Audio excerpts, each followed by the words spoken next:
Hello everyone, Lenny and Mike here, and today we're discussing a title that we've all been anxiously waiting for, CD Projekt Red's Cyberpunk 2077. I am so excited for this game, Lenny. I personally cannot wait for the genital customization. That's pretty cool, Mike, but there are plenty of other reasons to be excited for this game, which may be the game of the decade. I want 3 cybernetically augmented doms with machine guns attached to them and a vagina that shoots out poison gas grenades. Anyways, Mike and I compiled a list of 7 things we're very excited for and 3 things we're concerned about. So with that being said, let's get started.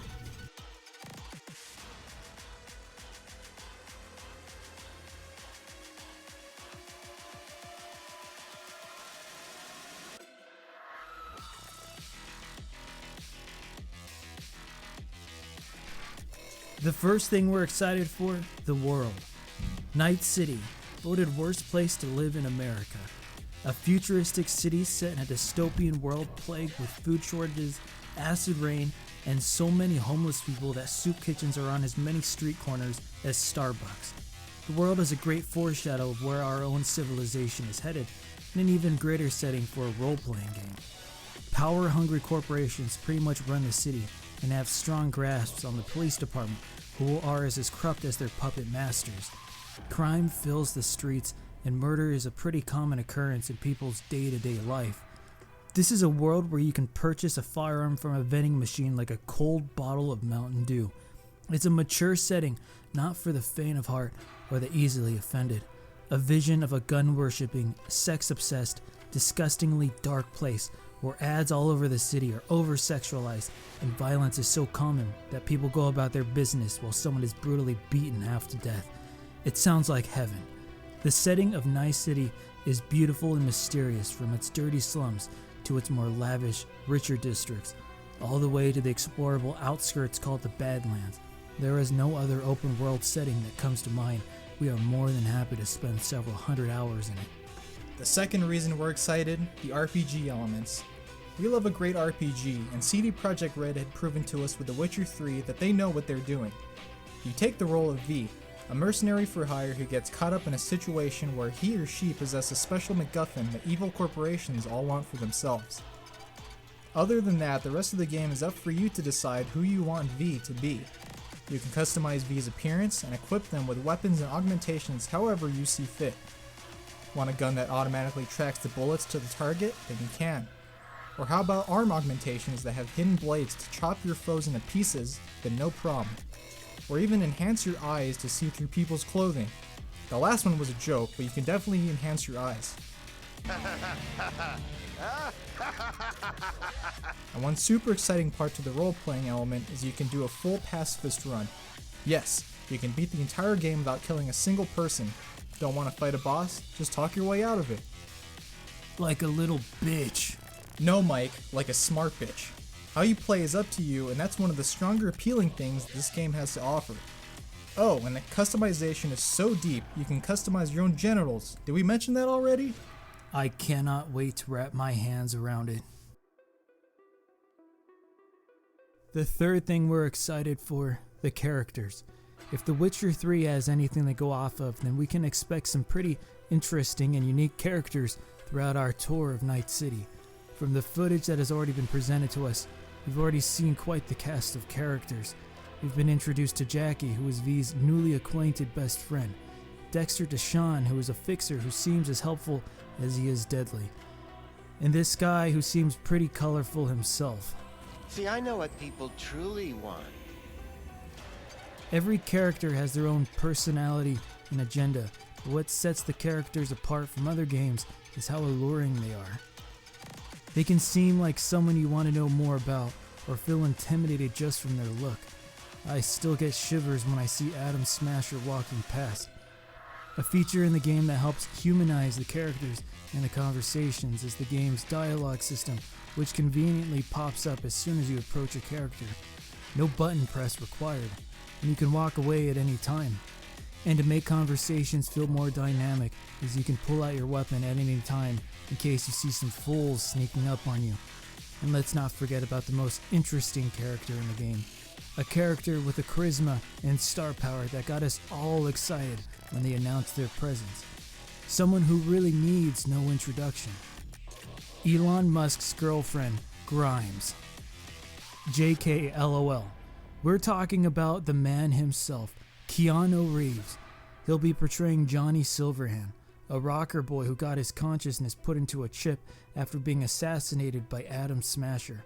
He has the second most lines in the game, and he'll be your co-protagonist throughout the game. What other person to have by your side than the one? The fourth reason we're excited, the weapons and augmentations. As a mercenary for hire, weapons and augmentations play a huge part in your ability to make some hard-earned eddies in the game.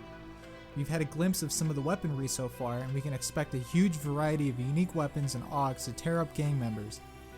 The game features guns that can charge up for massive damage, guns that have bullets that track their targets, and katanas that can deflect bullets.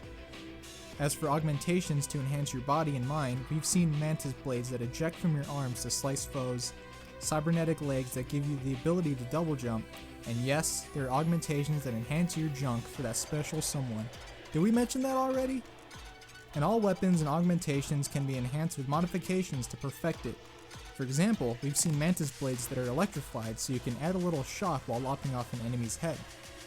Every piece of equipment is tied to a certain manufacturer, similar to Borderlands, so you can know just how effective it is in combat.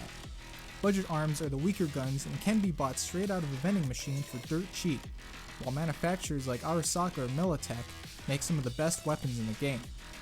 Let's hope the weapons and augs we've seen in the previous gameplay footage is just scratching the surface of what to expect.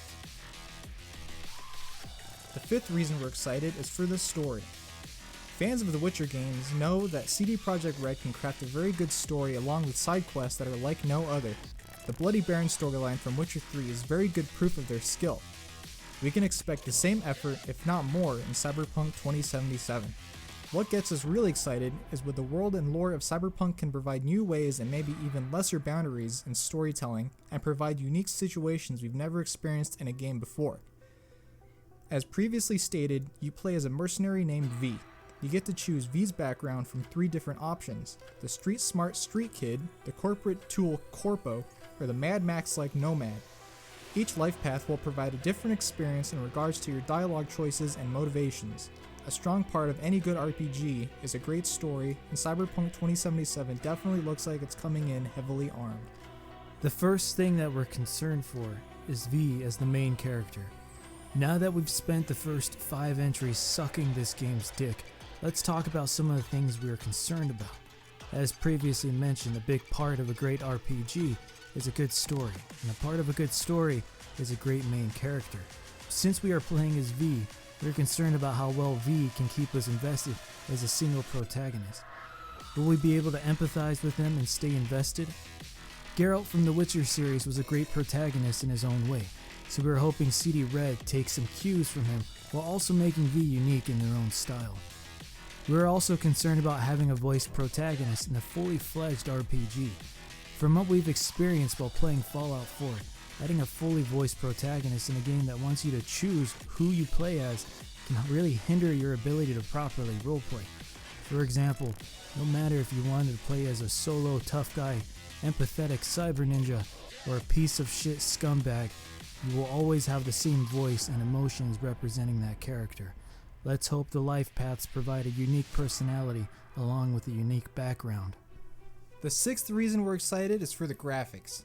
Sprawling skyscrapers, bustling city streets, landmarks that look like they're from out of this world are mesmerizing and really have us hooked on the graphics of Cyberpunk 2077. Everything has such high fidelity and the lighting looks near perfect. Some of the screenshots we've seen can be mistaken for photorealism. The game utilizes Red Engine 4 and is a beast considering the beautiful sights this game has to offer along with the various systems running the game. Another great aspect the game seems to excel at is in the characters themselves. All the characters look unique and rendered in a way to make them seem as real as possible. Their movements are fluid and believable, and the facial animations, which uses an enhanced facial animation software called Jolly, are fantastic. The characters can express themselves in ways that really help the player empathize with them. And if you're a lucky son of a bitch and got yourself an RTX 3000 series card, then you can enjoy the true experience in 4K 60 FPS with the beautiful ray tracing technology enabled to make your eyes melt, you lucky bastard. Considering how the game looks on both last gen and current gen consoles, we are very impressed with the graphics, and we can't wait to spend plenty of our busy time within Night City, stopping to enjoy the sights. The second reason we're concerned is for the optimization. Cyberpunk 2077 is a huge expansive game with so much going on and graphics that leave us drooling, and it leaves us wondering how the game can run so well. Well, that leads us to our next concern. How well this game will be optimized, especially for previous gen consoles like the Xbox One and PlayStation 4. We were all pretty upset when the game had its last delay from November 19th to December 10th, and from our understanding it may have been because the game was not performing entirely well on Xbox One and PS4. This assumption has us concerned that the game may have complications with running properly since a lot of players will be playing on last gen hardware. Not only that, but PC players who are still looking for an RTX card are hoping their current graphics cards are up to snuff to make the game look as good as the gameplay that's been shown.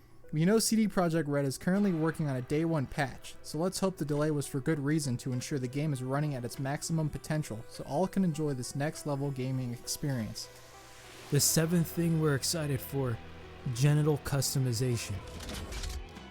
A huge, unique, open world, gunplay that has us anxious to kill, and graphics that scream next generation are all good and well, but there is one feature I know most of us have been waiting to get our sweaty little hands onto: the genital customization.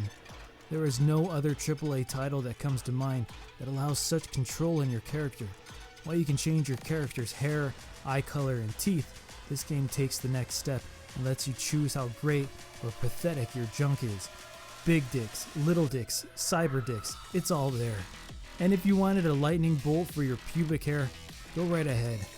We already spent hours on character creators at the start of the game, but with this added option we can expect 2 more hours perfectly crafting a perfect crotch. The third thing that we're concerned for, genital customization. While talking about how excited we are to create a perfect phallus for our cyber mercenary, we realize just how much genital customization can be a double-edged sword. If Cyberpunk 2077 is going to provide this option to us, then what limitations will smack us in the face? Can we create the ultimate warrior with several dongs of all colors? Can we have a vagina that's horizontal? What about butthole customization? I was really hoping of putting a Prince Albert on my corpo. With so little knowledge on variety and so many exciting ideas we hope to pursue, it leaves us hoping for a plethora of options to make our V unique in their own way, especially below deck. Let's hope they don't surprise us with a lack of genital customization choices and it hits us like a ton of dicks.